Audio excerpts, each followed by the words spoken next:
The 6th Digital Congress on Nanobiotechnology and Bioengineering, or 6th CDNB, is set to take place online from June 10th to 13th, 2025. Dr. Silva, what significance does this event hold for scientists and innovators working in nanobiotechnology and bioengineering? The 6th CDNB stands out as a vital global forum, gathering researchers, engineers, and entrepreneurs to share groundbreaking advances in fields like nanoagriculture, nanomedicine, and tissue engineering. With free access and an entirely virtual format, it democratizes participation, allowing both seasoned professionals and students to interact with leading experts and expand their networks regardless of geographical constraints. That inclusivity is remarkable. Beyond lectures, this Congress offers multiple ways to engage, like submitting abstracts, e-posters, elevator pitches, and even scientific illustrations. How do these diverse submission tracks encourage active participation and innovation? By allowing attendees to contribute through original research, visual storytelling, or concise project pitches, the event caters to varied talents and professional goals. For instance, the elevator pitch segment mimics real-world scenarios where researchers must quickly persuade investors or collaborators, while the scientific illustration contest highlights the power of visual communication in making complex nanoscale concepts more accessible to a wider audience. Absolutely, and the event also sets high standards for participation, requiring accreditation in at least 75% of activities for certification. This ensures attendees engage deeply rather than passively. As we transition, let's unpack how the abstract and pitch processes nurture scientific rigor and real-world impact. Dr. Silva, the abstract submission process at the 6th CDNB emphasizes original experimental work, clear results, and compliance with regulations like Law 13.123, 2015. Why are such rigorous requirements crucial for advancing nanobiotechnology and bioengineering? Strict criteria ensure that only high-quality, reproducible research enters the scientific dialogue. Requiring concrete results, not just project proposals, guards against speculative claims and enhances collective trust. Additionally, legal compliance, especially with Brazil's biodiversity law, protects intellectual property and promotes ethical research, which is particularly pertinent when dealing with biological materials at the nanoscale. That's an important point. The elevator pitch track, on the other hand, challenges participants to distill their innovation into a 1-minute presentation. Can you elaborate on how this format bridges science and industry? Certainly. The elevator pitch is a real-world skill, vital for securing funding or partnerships. It forces researchers to clarify their value proposition, what problem they solve, how their solution is unique, and why it matters, echoing the high-stakes pitches seen in startup accelerators. This not only accelerates technology transfer from academia to market, but also fosters a culture of concise, impactful science communication. For context, studies show that only 20% of promising lab discoveries reach commercial application. By integrating pitch training and evaluation looking at innovation, social justice, and adoption likelihood, the CDNB increases these odds. As a final thought, how do you see these practices shaping the next generation of nanotechnologists and bioengineers? They cultivate versatile professionals who excel in both scientific rigor and entrepreneurial thinking. This dual focus prepares participants not just to publish, but to translate discoveries into real-world solutions, be it targeted drug delivery systems or sustainable biomaterials. Ultimately, the Congress serves as a model for holistic scientific education, blending research excellence with societal relevance. Welcome to our deep dive into the evolution of nanotechnology. Dr. Silva, over the past 2 decades, nanobiotechnology has rapidly advanced, crossing disciplinary boundaries. Can you walk us through how this field has shifted from isolated scientific silos to today's more integrated approach? Absolutely. Historically, nanotechnology was highly segmented. Chemists handled synthesis, physicists focused on characterization, and biologists explored applications, often in isolation. As nanomaterials became central to fields like medicine and agriculture, the limitations of this reductionist approach became clear. Integration was needed to address complex, real-world challenges. That makes sense. This shift echoes the broader trend toward transdisciplinary science. But how did this play out in nanobiotechnology specifically? Were there pivotal concepts that catalyzed this convergence? Indeed, pivotal ideas like nanobioconvergence and nanobiofabrication emerged, advocating for fusing knowledge from biology, materials, science, and engineering. For instance, nanobiofabrication treats nanomaterials not just as passive ingredients, but as active building blocks in digital manufacturing, enabling the design of smarter, more sustainable products like edible films or targeted drug delivery vehicles. It's fascinating how these concepts set the stage for a new paradigm. Building on this, could you explain what led to the birth of nanomics and why it represents such a significant leap forward? Certainly, nanomics arose from recognizing that nanotechnology needed to move beyond reacting to problems. Instead, it should anticipate and proactively address future challenges. By leveraging systemic, large-scale data and omics approach, we began mapping relationships between nanomaterial composition, structure, and applications, all with an eye toward sustainability and impact. Building on your introduction, let's delve into how nanomics actually operates differently from traditional nanotechnology. What distinguishes its methodology, and how does it break away from conventional paradigms? Nanomics fundamentally rejects reductionism.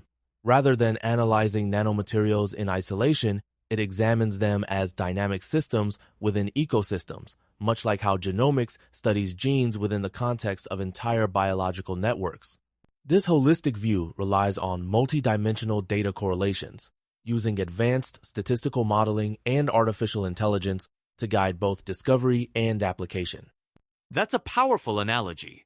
You mentioned AI and big data. Can you provide a concrete example where these tools enabled new insights or innovations in nanomics? Certainly, one striking example comes from our green synthesis of silver nanoparticles using over 90 Cerrado plant species. By structuring fast experimental data into omic-scale databases, we developed machine learning model-sa nanoprofit, if you will, that could predict which plant extracts would efficiently form nanoparticles and what their properties would be before even running the experiment. That's impressive predictive power. How does this approach translate into benefits for sustainability and safety, especially compared to conventional synthesis methods? Nanomics emphasizes bio-inspired synthesis using natural metabolic pathways as green nanofactories. This radically reduces toxic byproducts and energy costs. For instance, our approach with pequi extracts yielded nanoparticles with minimal environmental impact and high reproducibility. We also systematically tested for toxicity in both bacterial and mammalian models, ensuring nanosafety at every step, not as an afterthought. Let's transition to the broader implications. Scaling up nanomics sounds promising, but what are the major hurdles when moving from lab-scale research to industrial and societal impact? One significant challenge is data standardization. Unlike genomics, nanotechnology has lacked unified protocols for synthesis and characterization, making cross-study comparisons difficult. We've learned that meticulous data curation and secure storage are essential, as is automating data collection wherever possible. Additionally, integrating omics data across different scales and techniques remains a technical frontier. And how about the human factor? True transdisciplinary training is often touted, but is it actually happening in practice? The reality is, despite curriculum reforms, most practitioners remain specialized. At our lab, we nurture hybrid teams: biologists, engineers, chemists working under unified protocols and shared language. This hybridization is crucial for advancing nanomics, but broader adoption will require systemic changes in education and research culture. Looking ahead, what future directions excite you most for nanomics, both as a research field and in terms of real-world applications? The potential is vast. With platforms like NanoCVAG, which leverage global plant genetic resources for sustainable nanomaterial production, we're moving toward customizable, eco-friendly solutions for fields from medicine to agriculture. The ultimate goal? Transforming nanotechnology from a reactive discipline into a proactive force that encodes resilience and sustainability directly into the materials shaping our future. Professor Advincula, your work on bio-inspired surfaces is fascinating. Could you start by explaining how natural surfaces like the lotus leaf inspire the design of artificial materials with tunable wetting properties? Absolutely. The lotus leaf is a classic example. It exhibits superhydrophobicity due to its microscopic roughness and waxy chemistry, causing water to bead and roll off easily. By mimicking this hierarchical structuring using patterned polymers, we can create surfaces that switch between repelling and absorbing water, depending on environmental cues like temperature. That's intriguing. How do you actually replicate such complex surface features in the lab, and what kinds of polymers are most effective in this context? We employ techniques like molding and soft lithography with PDMS stamps and use stimuli-responsive polymers such as poly- and isopropyl-acrylamide, which changes its wetting behavior near body temperature. By growing these polymers on pattern templates, we can achieve surfaces that transition from superhydrophobic to superwetting with just a 15 to 4C temperature shift, much smarter than a natural lotus leaf. So, by engineering these transitions, what practical applications become possible? Are there real-world scenarios where this tunable wetting is especially valuable? Certainly, such surfaces have great potential in self-cleaning coatings, anti-fogging windows, or lab-on-a-chip devices where fluid control is essential. For instance, in biomedical diagnostics, being able to precisely manage how fluids interact with a surface can make devices more reliable and reusable. Building on those smart surfaces, you've also used nanosphere lithography and advanced 3D printing. Could you describe how these techniques expand the possibilities for designing wettability at the micro and nanoscale? With colloidal nanosphere lithography, we arrange latex or polystyrene spheres into precise arrays, then deposit polymers around them. This creates hexagonally packed patterns, like artificial beehives, that can be fine-tuned to control roughness and thus the surface's interaction with water or oil. The size and arrangement of the spheres, such as using 100 nm versus 500 nm particles, dramatically affect hydrophobicity. And how does 3D printing fit into this? Are we able to achieve similar or even more complex patterns with additive manufacturing? Absolutely. Digital light projection and stereolithography allow us to print micro-scale features. Imagine printing a tiny sculpture atop a strand of hair. By optimizing the geometry, spheres, coils, or even custom-shaped sway can induce superhydrophobicity in printed parts. This opens doors for rapid prototyping of surfaces tailored for specific wetting or self-cleaning needs. That's impressive. Does the chemistry of the polymers matter as much as the physical patterning, especially when combining these approaches? It's a synergy. While microscale roughness is crucial for trapping air and repelling water, the chemical groups on the polymeresters versus acids, for example, can further tune whether the surface loves or hates water or oil. Some of our patterned films are superhydrophobic yet super oleophilic, meaning they repel water while soaking up oil, which is valuable for oil spill cleanup materials. Shifting gears, you've applied molecular imprinting to create highly selective sensors. Could you break down how the lock and key principle leads to artificial enzymes or sensors with remarkable specificity? Certainly, molecular imprinting is like sculpting a custom lock around a key here. The key is a molecule we want to detect, such as a drug or pollutant. We surround it with functional monomers, polymerize the mix, then remove the target molecule, leaving a cavity that matches its shape and chemistry. This cavity acts much like an enzyme's active site, selectively binding the target even in complex mixtures. How does this approach compare to traditional sensors in terms of sensitivity and selectivity? Have you validated it across a range of analytes? Compared to conventional sensors, molecularly imprinted polymers, MIPS, offer superior selectivity, often discriminating between molecules with similar structures. For example, we've successfully detected pharmaceuticals, neurotransmitters, and even viral peptides.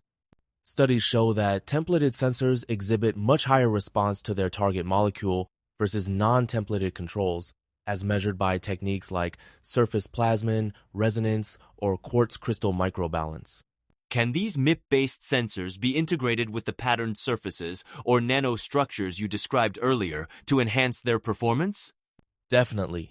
By combining nanosphere lithography with MIP templating, we create surfaces with high surface-to-volume ratios, increasing the number of active binding sites.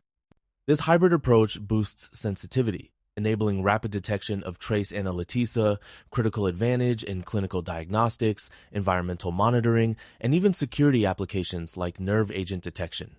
To wrap up, your recent work leverages plant viruses as delivery vehicles. How do you modify these viral nanoparticles for targeted drug delivery or cancer therapy? We use viruses like cowpea mosaic virus as scaffolds, functionalizing their surfaces with polymers or dendrins to load and carry drugs. By attaching photosensitive dyes or chemotherapeutics, these virus-based carriers can deliver their cargo specifically to cancer cells. Upon light activation photodynamic therapy, they produce reactive oxygen species that kill malignant cells while sparing healthy tissue. That's a cutting-edge approach. What kind of efficacy have you observed in preclinical tests, and how do you ensure the safety and specificity of these viral carriers? Our live cell assays with melanoma lines show dramatic increases in cell death when treated with dye-loaded viral nanoparticles, especially at higher concentrations. We designed the surface chemistry to enhance targeting and minimize off-target effects. Importantly, plant viruses are non-infectious to humans, adding a layer of safety.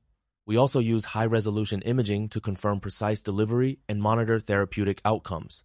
Are there synergistic effects when integrating these viral carriers with the templated surfaces or nanostructured films you developed earlier? Yes, indeed. By embedding virus-based carriers within patterned polymer films, we can create freestanding drug-loaded membranes with controlled release profiles. These could serve as implantable patches or advanced wound dressings, enabling high local concentrations of therapeutics while reducing systemic side effects, a promising frontier in nanomedicine. Welcome to our podcast. I'm thrilled to be joined by Dr. Gabriel Schlater, coordinator at LN Nano, CNPen. Dr.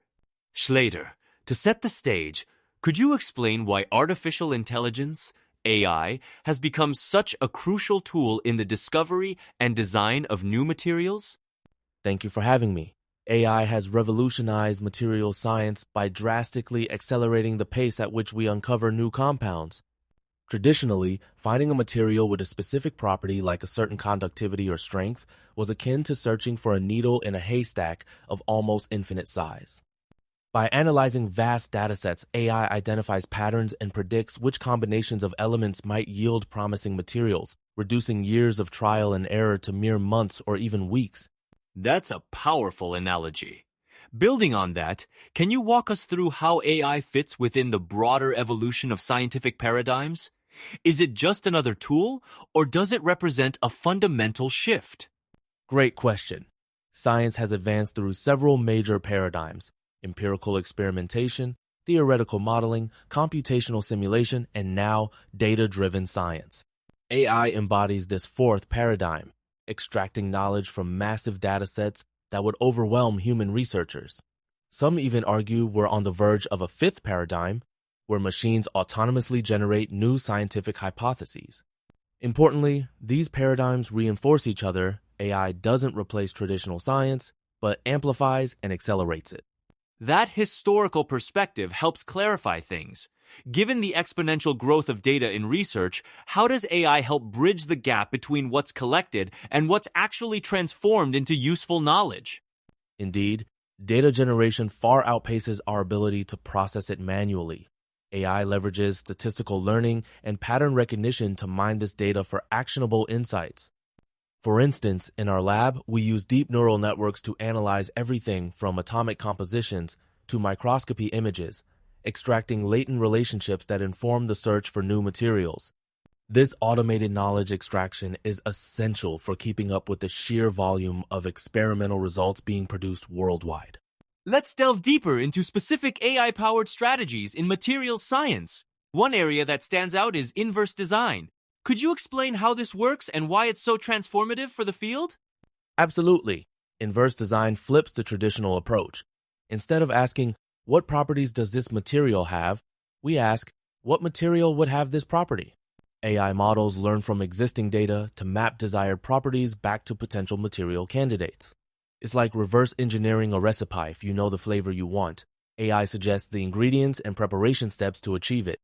This is particularly effective in optimizing for multiple properties simultaneously, which is often required for real-world applications. Fascinating. But given the astronomical number of possible material combinations, how does AI efficiently explore such a vast space? Are there specific techniques that make this feasible? Yes, and this is where active learning comes into play. Instead of exhaustively testing every possible combination, AI models strategically sample the most informative candidates, learning iteratively from each new experiment or simulation. In a recent study on twistronics, where rotating layers of two-dimensional materials yields novel electronic properties, we predicted optimal configurations by evaluating only about 3% of the combinatorial space. This approach accelerates discovery by orders of magnitude while maintaining accuracy. That's reminiscent of how chess algorithms don't consider every move, but focus on the most promising ones. As we transition from computational prediction to real-world application, how does AI contribute to experimental design and sensor development? Exactly, that's a strong parallel. AI is increasingly integrated into experimental workflows, including sensor calibration and diagnostics. For example, in disease diagnosis, we use machine learning to interpret complex sensor datasome times called fingerprints to reliably detect biomarkers in a matter of seconds without the need for chemical reagents. This makes point-of-care diagnostics feasible even in remote areas. Moreover, symbolic regression models can provide interpretable equations, bridging the gap between black box predictions and scientific understanding. That's a great segue into the importance of interpretability. Could you elaborate on why it matters that AI models are not just accurate, but also understandable to scientists? Certainly, interpretability ensures that AI doesn't just give us answers, but also deepens our understanding of the underlying science.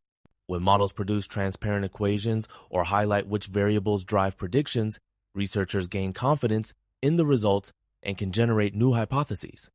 This is vital for translating AI discoveries into real-world solutions, whether in materials for sustainable energy, advanced manufacturing, or medical diagnostics. Ultimately, AI becomes a collaborative partner, augmenting scientific creativity rather than replacing it. Welcome everyone to our podcast. Today, we're diving into cutting-edge research at the International Iberian Nanotechnology Laboratory, or INL. Dr. Ribeiro, could you give us some context on INL's mission and how nanotechnology is shaping society? Absolutely. INL was founded by Portugal and Spain to drive interdisciplinary research at the nanoscale, aiming for real societal benefits. Our vision is to lead globally in nanotechnology, paving the way for innovations in health, sustainability, and industry. For example, our work spans from clean energy solutions to advanced medical diagnostics, all under one roof. That's quite a broad scope. You mentioned interdisciplinary theme show. Do different research areas at INL complement each other, particularly in tackling global challenges? Great question. Our three major areas information technologies, personalized health and food, and energy, environment intersect constantly. Take energy. We're developing nanomaterials for efficient solar panels, and the same materials might be adapted for medical sensors. This cross-pollination accelerates innovation, especially when addressing issues like water scarcity or pollution. It sounds like these synergies are crucial for rapid progress. As we transition, can you share how INL's infrastructure supports such advanced research? Certainly, we invest in state-of-the-art facilities, clean rooms for precise fabrication, electron microscopes for nanoscale imaging, and comprehensive characterization tools. This lets us thoroughly develop and analyze everything from biomaterials for food packaging to advanced coatings, ensuring our research meets international standards. Let's focus now on nanomaterial safety, especially regarding skin exposure. Dr. Ribeiro, why is assessing the safety of nanomaterials in consumer products so vital today? Nanomaterials are ubiquitous, found in everything from sunscreens and cosmetics to textiles and even tattoo inks. The skin, as our primary barrier, is exposed daily. While these particles enhance product performance, they also raise concerns. Some previously approved nanomaterials have since been banned due to emerging risks, highlighting the need for ongoing safety assessments. Given this, what models are used to evaluate nanomaterial toxicity on the skin, and how do they differ in complexity and relevance? We use a tiered approach. Starting with 2D cell cultures like keratinocytes and fibroblasts gain reproducibility but limited physiological relevance. 3D models, which reconstruct the skin's architecture, offer greater biological fidelity but are harder to standardize. The latest advancement is organ-on-chip technology, microfluidic devices that mimic skin structure and function, combining the best of both worlds. Organ-on-chip sounds revolutionary. How does this model improve upon traditional methods, and can you provide a scenario illustrating its advantage? Definitely. Imagine testing a new nanoparticle-based sunscreen.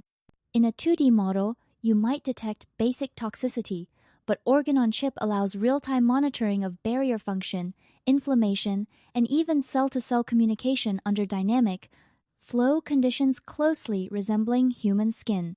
This can reveal subtle, early inflammatory responses before overt damage occurs, enhancing predictive power for human safety.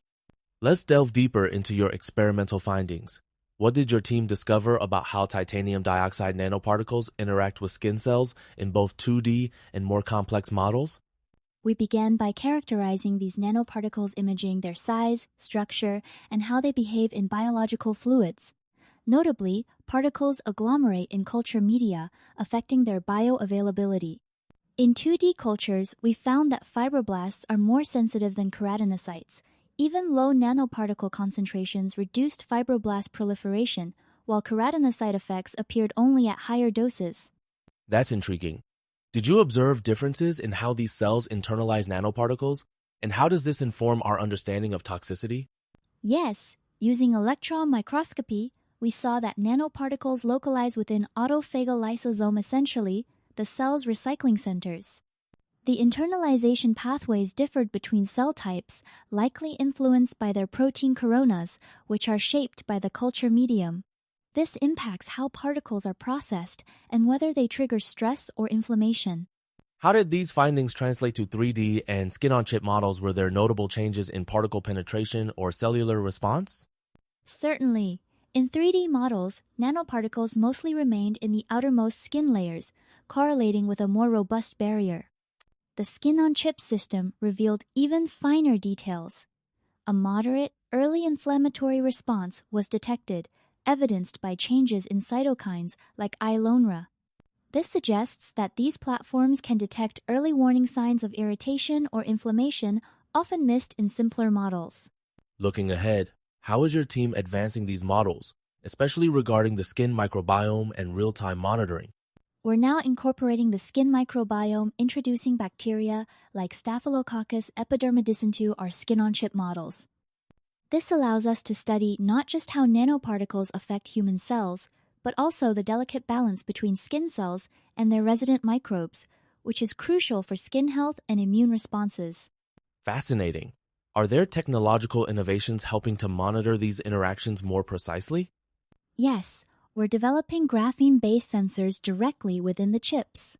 These sensors can detect oxidative stress markers released by cells in real time, providing immediate feedback on cellular health during nanoparticle exposure.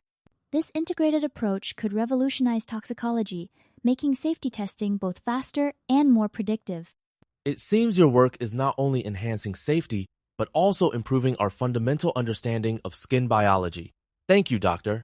Ribeiro, for sharing these insights and for your dedication to advancing nanobiotechnology for societal good. Thank you for having me. It's a collaborative effort, and I hope our research inspires ongoing dialogue and innovation in the field. If listeners have questions or wish to collaborate, please feel free to reach out. Welcome, everyone, to today's discussion on the intersection of biodiversity and nanotechnology in Brazil's health sector. Dr. Joanit, to start us off, could you elaborate on why Brazil's biodiversity is so crucial for biomedical research? Absolutely. Brazil is considered a global hotspot for biodiversity, hosting 6 major biomes, each with unique plant species. This diversity provides a treasure trove of bioactive compounds like oleic acid, phenolics, and vitamins from Cerrado fruits that show promise for medical applications. Yet, many of these compounds are hydrophobic, limiting their bioavailability in physiological conditions. That's fascinating. So, if these natural compounds have immense biomedical potential but are hard to deliver effectively, how does nanotechnology step in to overcome these challenges? Nanotechnology, particularly the use of nanoemulsions, transforms hydrophobic plant oils into nanoscale droplets, enhancing their dispersion in aqueous environments. Think of it like breaking one large oil droplet into countless tiny ones, making it easier for the body to absorb. Surface modifications, like adding polymers or targeting ligands, further improve stability and cell targeting. It's impressive how these advances bridge natural resources and innovative delivery systems. Transitioning from the basics, could you share specific examples where these nanoformulations have demonstrated real biomedical impact? Certainly, our lab developed a copaiba oil-based nanoemulsion evaluated for antiviral activity against the Zika virus. Not only did these nanostructures associate with infected cells, but they also significantly reduced viral load in vitro. This highlights how nanocarriers can unlock the therapeutic value of native oils, previously hindered by poor solubility. That antiviral application is remarkable. Now, let's delve into the broader spectrum of biomedical uses starting with cancer. How do plant-based nanoemulsions enhance anti-tumor therapies? We've worked extensively with pequi oil nanoemulsions against metastatic breast cancer cells. Compared to free oil, the nanostructured form displayed a much lower IC50, meaning it was more potent at killing tumor cells. We observed effects on key cellular structures, mitochondria, lysosomes, DNA fragmentation, which indicates multiple mechanisms at play. Combining natural extracts with conventional therapies seems strategic. Did you find evidence that these nanoemulsions could synergize with existing drugs? Yes. In collaboration, we combined pequi oil nanoemulsions with anacardic acid and docetaxel, a standard chemotherapy drug. This trio led to a greater reduction in cancer cell viability than any single treatment.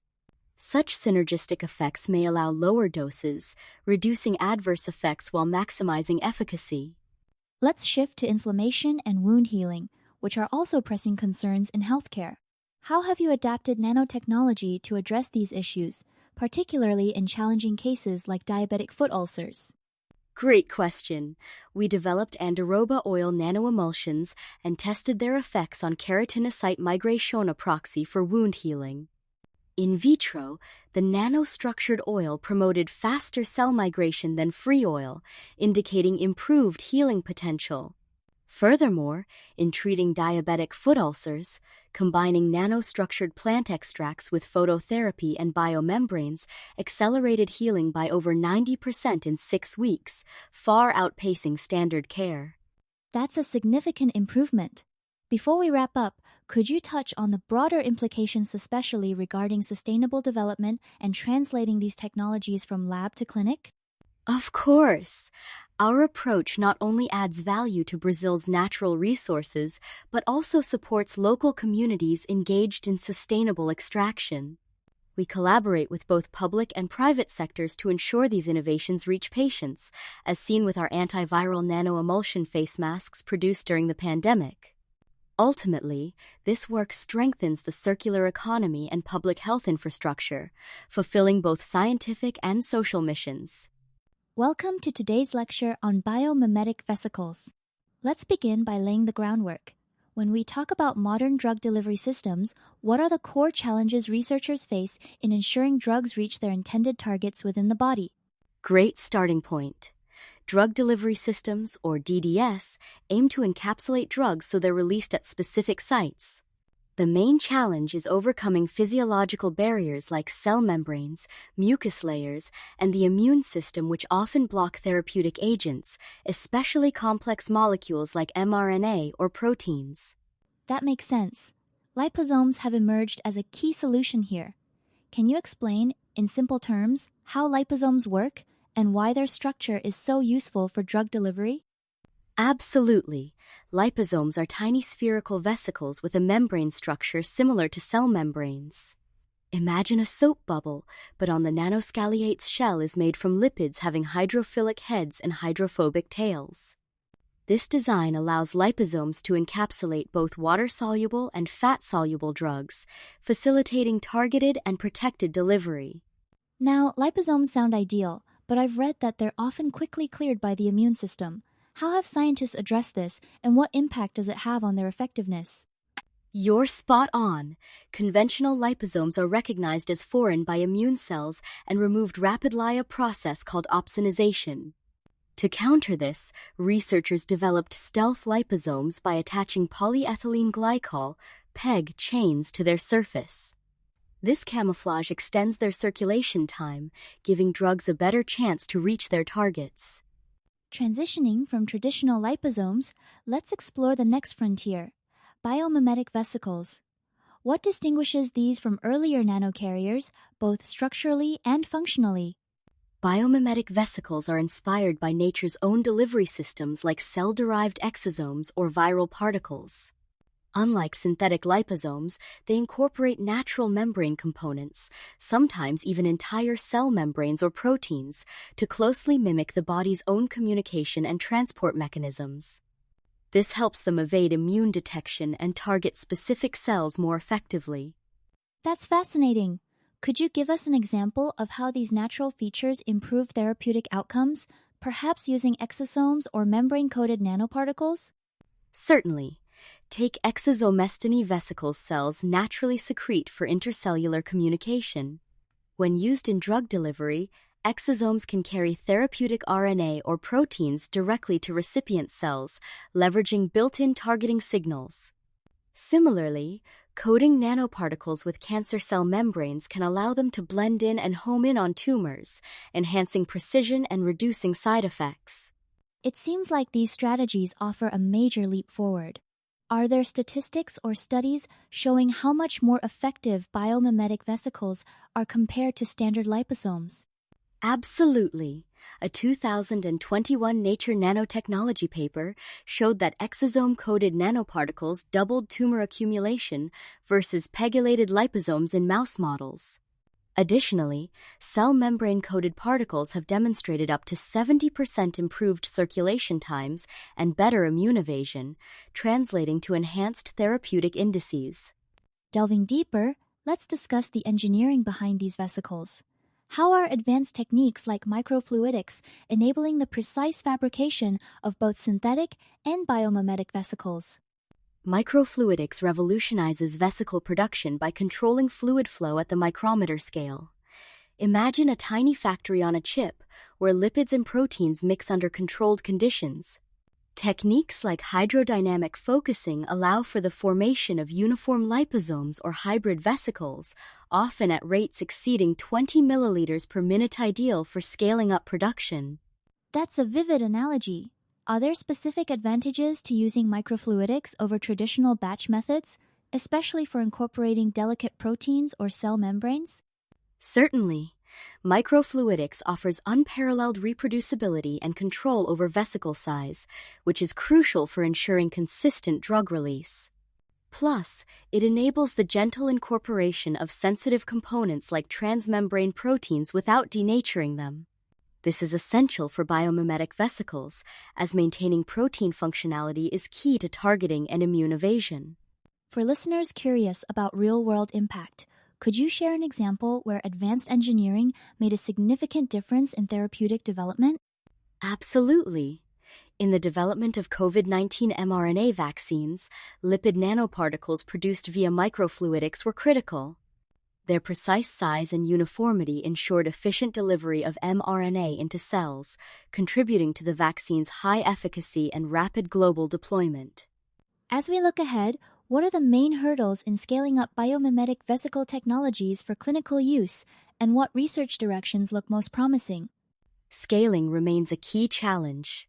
Isolating cell-derived components or producing large quantities of exosomes is labor-intensive and costly.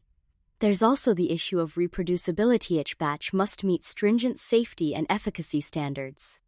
Promising directions include developing modular platforms for membrane fusion and using genetically engineered cells to produce tailored vesicles in bulk.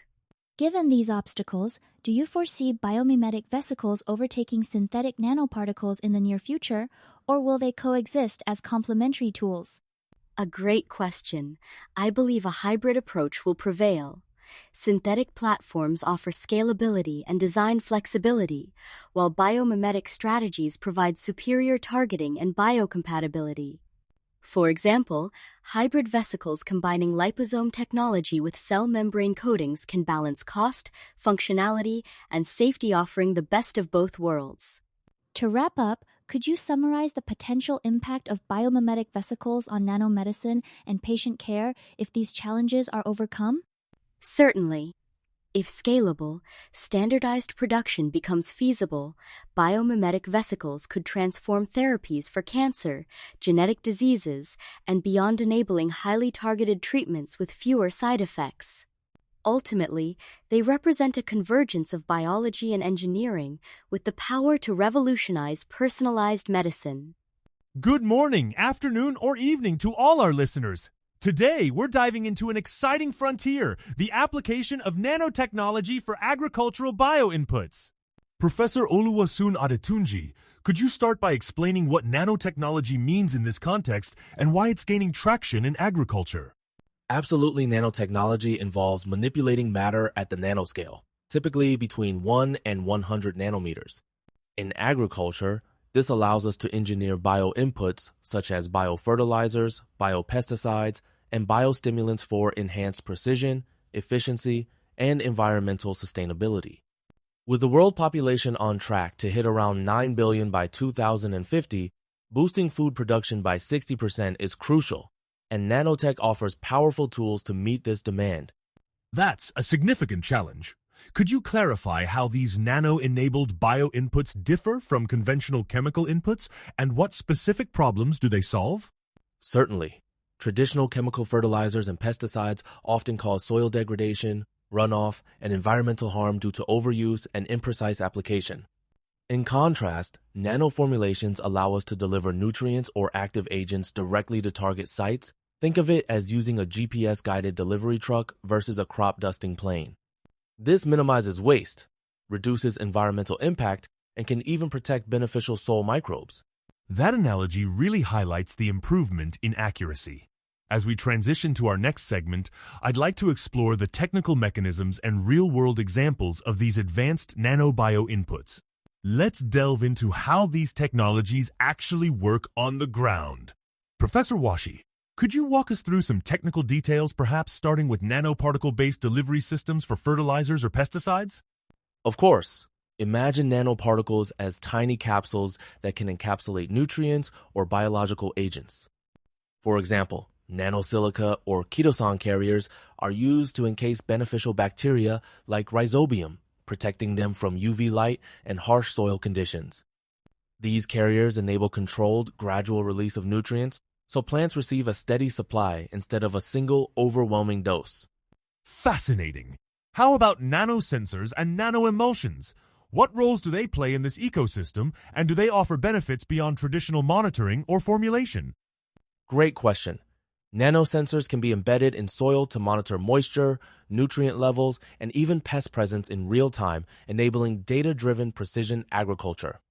Meanwhile, nanoemulsions such as nano-formulated neem oil-improved solubility, absorption, and penetration in plant tissues, allowing for lower doses and longer-lasting protection against pests and diseases.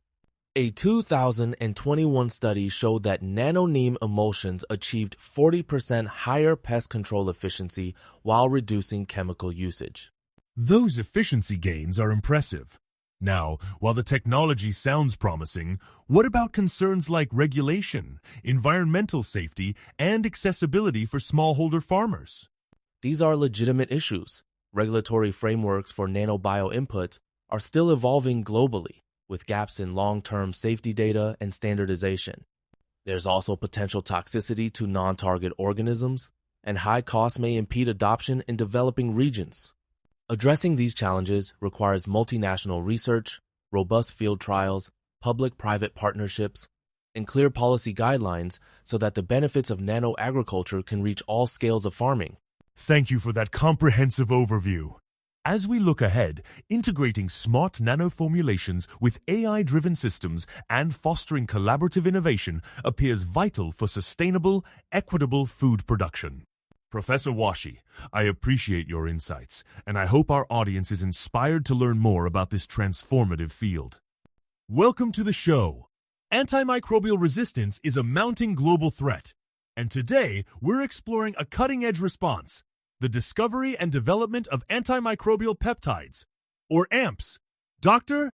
Franco, can you walk us through the historical context and why new antimicrobials are so urgently needed?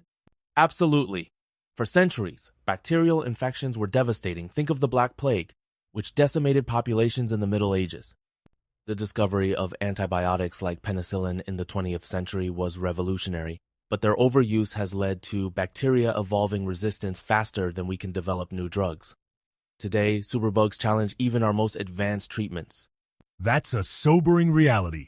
Traditional antibiotics are losing their edge, so researchers like you are turning to natural sources for inspiration. How have you and your team approached AMP discovery, especially considering the complexity of natural products? Great question. We scout for bioactive peptides from diverse sources: marine animals, plants, even coconut water.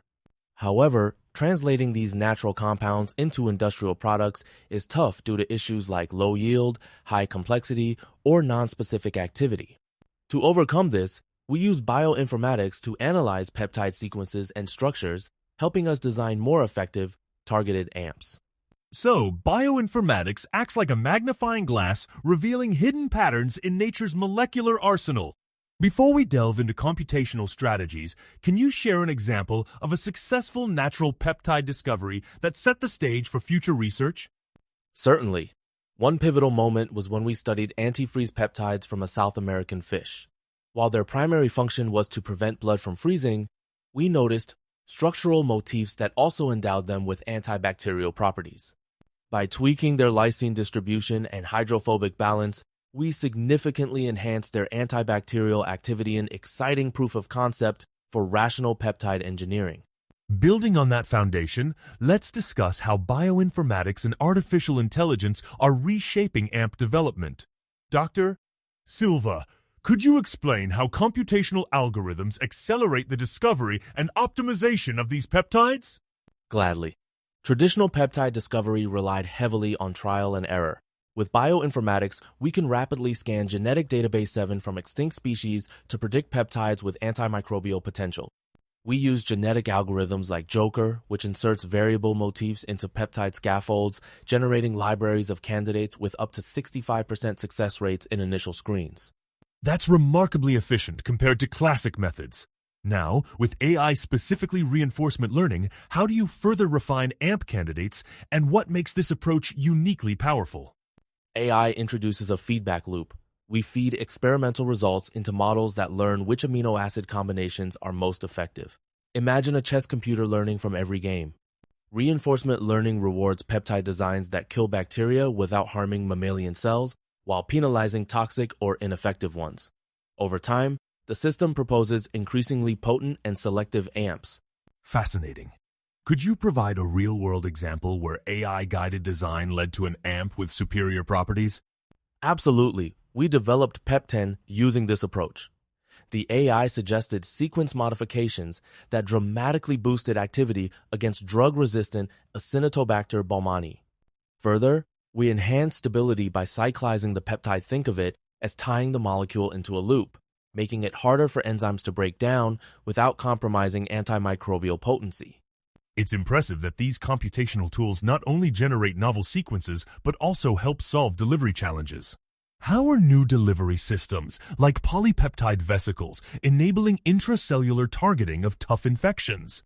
We designed vesiclosekin to molecular Trojan horses that ferry AMPs directly into infected cells. By encapsulating the peptide, we shield it from degradation and ensure it reaches hidden bacteria, such as those inside macrophages. In mouse wound infection models, these systems accelerated healing, demonstrating their potential for tackling persistent intracellular infections. Transitioning from lab to real-world use is always challenging. Dr. Silva, how are you translating these peptide innovations into practical solutions, particularly in veterinary and agricultural contexts? That's a key focus area. For instance, We adapted our AMPs to combat bovine mastitis, a costly infection in dairy cattle, by tailoring peptide stability for milk environments and ensuring rapid degradation after treatment. We not only control infection but also avoid harmful residues in milk. Early trials show our AMPs outperform some conventional antibiotics and degrade safely post-treatment. That aligns well with sustainability goals and food safety. Have you encountered unique regulatory or scalability hurdles when moving these peptides from the lab into the field? Yes, indeed. Scaling up involves rigorous testing to confirm safety, efficacy, and environmental impact. Regulatory bodies require large-scale trials, and peptide manufacturing costs must be managed. AI helps us design shorter, more cost-effective AMPs without sacrificing function. We're also collaborating with industry partners to navigate approval and deployment in real farming operations. These partnerships seem crucial for broader impact. Looking ahead, what future directions do you see for AMPs in both human and animal health, especially as resistance mechanisms continue to evolve? The future is promising. We're integrating data on resistance mechanisms like efflux pumps and proteases into our AI models, making next-generation AMPs harder for bacteria to evade. Combining bioinformatics, AI, and innovative delivery systems could yield a new class of antimicrobials, potentially reversing the tide of resistance in both clinical and agricultural settings. Welcome to our podcast on innovative solutions for agriculture. Dr. Rai, as global population surges from 7 billion in 2011 to an expected 9.7 billion by 2050, the demand for food is skyrocketing. How are current agricultural practices coping, and what are the major concerns? Thank you for having me. The primary response has been to ramp up chemical use, with global agricultural chemical sales soaring from 223 billion in 2018 to an estimated 384 billion by 2025. However, this heavy reliance contributes to pollution, climate change, and resistance among pests and pathogens. For example, chemical fertilizers alone account for about 1.5% of greenhouse gas emissions. That's staggering. And with the European Commission aiming to reduce pesticide and antimicrobial use by 50% by 2030, do you see traditional control strategies as sustainable? Not really. Chemical controls breed resistance, while cultural methods like crop rotation aren't always effective. Some pathogens, such as Fusarium, persist in soil for over a decade. These limitations highlight the urgent need for innovative, eco-friendly approaches, setting the stage for our next discussion. Let's transition to the promising field of green nanomaterials. What exactly are these, and how do they differ from conventional nanomaterials used in agriculture? Green nanomaterials are nanoparticles synthesized via eco-friendly biological methods using plants, fungi, algae, or bacteria instead of harsh chemicals or high-energy processes. This minimizes hazardous waste, aligns with the 12 principles of green chemistry, and results in materials that are often more biocompatible and effective against pathogens. Could you explain, perhaps with an analogy, why nanoparticle size and shape are so important for their activity? Certainly. Imagine a sugar cube versus granulated sugar. The granules dissolve faster due to more surface area. Similarly, smaller nanoparticles have vastly greater surface area, up to millions of times, enabling more interactions with pathogens or nutrients. Their shape also influences how they bind and penetrate biological systems, enhancing their effectiveness. Fascinating. And in terms of green synthesis, why are fungi particularly valuable for producing agricultural nanoparticles? Fungi offer high tolerance to metals, easy large-scale cultivation, and efficient extracellular synthesis. For instance, Fusarium species can produce highly bioactive silver nanoparticles, which display strong antimicrobial effects and are easier to harvest due to their mode of production. Now, let's delve into how these green nanomaterials are transforming plant health. Could you walk us through real-world applications in disease detection and crop protection? Of course, nanobiosensors are a game changer. They use nanoparticles conjugated with proteins to detect plant pathogens early. These sensors convert biological recognition into measurable signals, allowing farmers to intervene before significant crop loss. For example, silver nanoparticles can directly kill pathogenic fungi, or serve as carriers for targeted delivery of agrochemicals.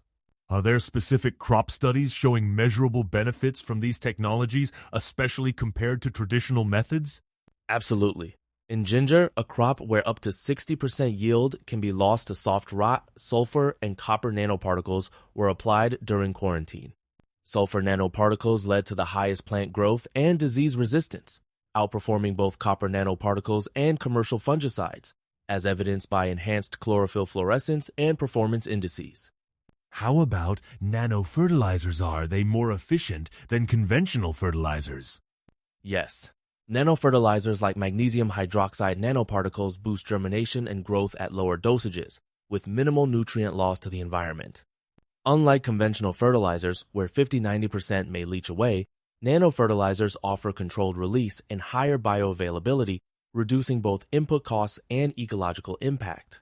With such advances, concerns about toxicity and public acceptance inevitably arise.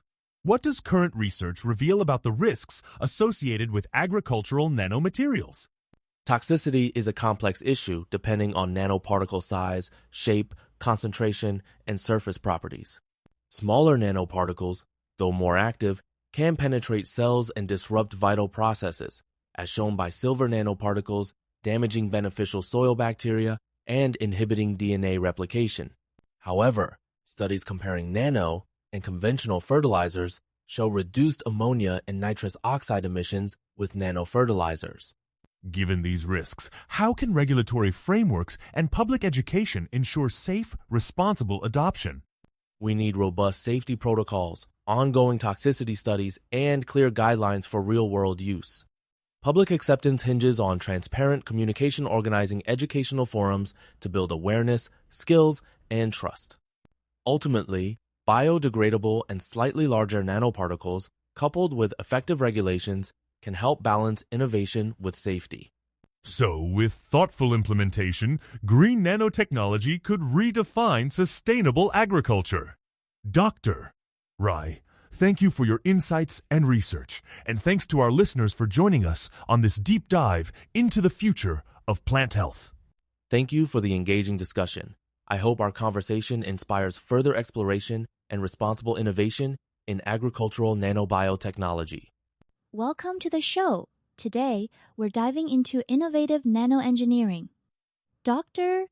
Selena, could you start by explaining what nanostructured films are and their core role in the development of sensors and biosensors? Absolutely. Nanostructured films are ultra-thin layer softened just a few to hundreds of nanometers thick, engineered to have highly controlled architectures. In sensors, these films act as a crucial recognition layer, converting chemical or biological signals, like the presence of a toxin, into electrical outputs that we can easily analyze. That's fascinating. So, it's not just about the film's size, but also its structure and function. For listeners outside the field, can you clarify how this transformation from a chemical or biochemical signal to an electronic signal actually happens? Great question. Think of a sensor like a lock and key. The nanostructured film is the lock, engineered to recognize a specific molecule at the key. When the key fits, it triggers a change at the surface that's picked up by a transducer, which converts this event into an electrical signal. This process underpins technologies from glucose meters to environmental toxin detectors. Before we get into fabrication methods, what makes nanostructured films essential for modern sensor performance compared to traditional bulk materials? Their immense surface area and tunability are key. At the nanoscale, even a tiny film has countless active sites, boosting sensitivity. By tailoring film composition and structure, we can target specific analytes, improving selectivity and enabling detection at trace levels, sometimes down to parts per billion or even trillion. Let's transition now to fabrication. You've mentioned the layer-by-layer, or LBL technique, as a foundational method. Could you walk us through how BL self-assembly works, perhaps using a relatable analogy? Certainly. Imagine building a club sandwich. You alternate bread and fillings, each layer added in a specific sequence. In Lul, we sequentially dip a substrate into solutions of oppositely charged materials, forming alternating layers. Each immersion adds a new ingredient, and we can repeat this to create multi-layer films with nanometer precision. That analogy really helps. Are there advantages to this approach, especially when considering the types of materials or shapes one can use? Absolutely. Liebel is remarkably versatile. It accommodates various materials, polymers, nanoparticles, even carbon nanotube sand can be applied to substrates with diverse geometries, like flat electrodes, fibers, or even particles. This flexibility means Liebel is used everywhere from wearable biosensors to implantable medical devices. What about when selectivity or sensitivity is critical, for example, in detecting toxic pesticides or banned herbicides? Have there been studies or practical applications showing LBL's effectiveness in these real-world challenges? Yes, and the results are compelling. For instance, in one study, combining reduced graphene oxide with magnetic nanoparticles via LBL enabled highly sensitive detection of the pesticide carbofuran, outperforming films made from single components. Another example involved carbon nanotubes and nickel phthalocyanine layers, which could distinguish dicquat, a herbicide, even in the presence of interference from similar molecules like paraquat. Are there technical limitations or critical parameters that must be controlled during LBL assembly to ensure reproducibility and film quality? Definitely. Parameters like dipping time, solution concentration, pH, and ionic strength all impact film growth. Automated systems help standardize the process, but researchers must carefully optimize conditions, otherwise, the film's uniformity and performance can vary. Consistent control is essential for reliable sensor manufacturing. As we progress, let's discuss the Langmuir-Blodgett, LB, and Langmuir-Schaefer, LS methods. How do these compare to LBL in terms of molecular precision and applications? LB and LS techniques are like painting with single-molecule brushes. Here, we form a monolayer of molecules at the air-water interface and transfer it onto a substrate in a controlled fashion, either vertically, LB, or horizontally, LS. This allows researchers to build films with exact molecular arrangements and thicknesses, critical for applications needing ultra-precise architectures, like molecular electronics. Can you give us a real-world example where this level of control offered a clear advantage, perhaps in biosensing or material science? Certainly. In biosensor design, LB/LS films have enabled highly selective immunosensors, such as for detecting antigens with surface-anchored antibodies. By adjusting film pressure during deposition, researchers have tuned the thickness and packing of graphene oxide layers, directly influencing sensor sensitivity and selectivity. Think of it as fine-tuning the mesh of a fishing net to catch only the desired fish. That's a powerful image. Are there any limitations or challenges unique to LB/LS methods that practitioners need to be aware of? Yes, reproducibility can be tricky. The process is sensitive to environmental factors, temperature, humidity, even the volatility of the spreading solvent. Also, careful study of film isotherms is vital for each new material, as the optimal deposition conditions can shift significantly. It demands meticulous optimization, but the payoff is exceptional film quality. To round out our discussion, let's explore electrode position. How does this approach differ from LBL or LB/LS, and why is it attractive for industrial or large-scale sensor fabrication? Electrode position is akin to 3D printing with atoms and ions. Using an electrochemical cell, we drive the growth of films on electrodes by applying a specific voltage or current. It's fast, cost-effective, and adaptable to a wide array of materials, including metals like gold or complex catalysts. Its scalability makes it ideal for mass-producing sensor components and even allows for intricate control over film morphology, like making dendritic or layered structures. Can you highlight a specific study where electrode deposition led to a breakthrough in sensor performance, perhaps by combining it with other nanostructuring methods? Certainly. In one recent example, researchers electrodeposited a Prussian blue mediator layer to facilitate low-potential dopamine detection, then built a layer-by-layer film containing the enzyme monoamine oxidase on top. This hybrid approach improved selectivity and reduced interference, enabling detection at very low concentrations crucial for neurological research and diagnostics. What are key parameters researchers must control during electrodeposition to tailor film properties, and how does this influence sensor performance? Variables like applied potential, current, deposition time, and precursor concentration all dictate the film's thickness, uniformity, and nanostructure. For instance, a more negative potential can produce dendritic gold structures, enhancing surface area but potentially sacrificing uniformity. By fine-tuning these, you can optimize sensor sensitivity, stability, and even multi-analyte detection. As a final thought, how do you see these nanostructured film techniques shaping the future of biosensing and diagnostic technology? These methods are unlocking unprecedented sensitivity and specificity, pushing detection limits to new lows. With ongoing advances, we're moving toward point-of-care diagnostics, environmental monitoring, and even smart wearables that leverage nanostructured films for real-time, ultra-reliable sensing, making precision healthcare and environmental safety more accessible than ever.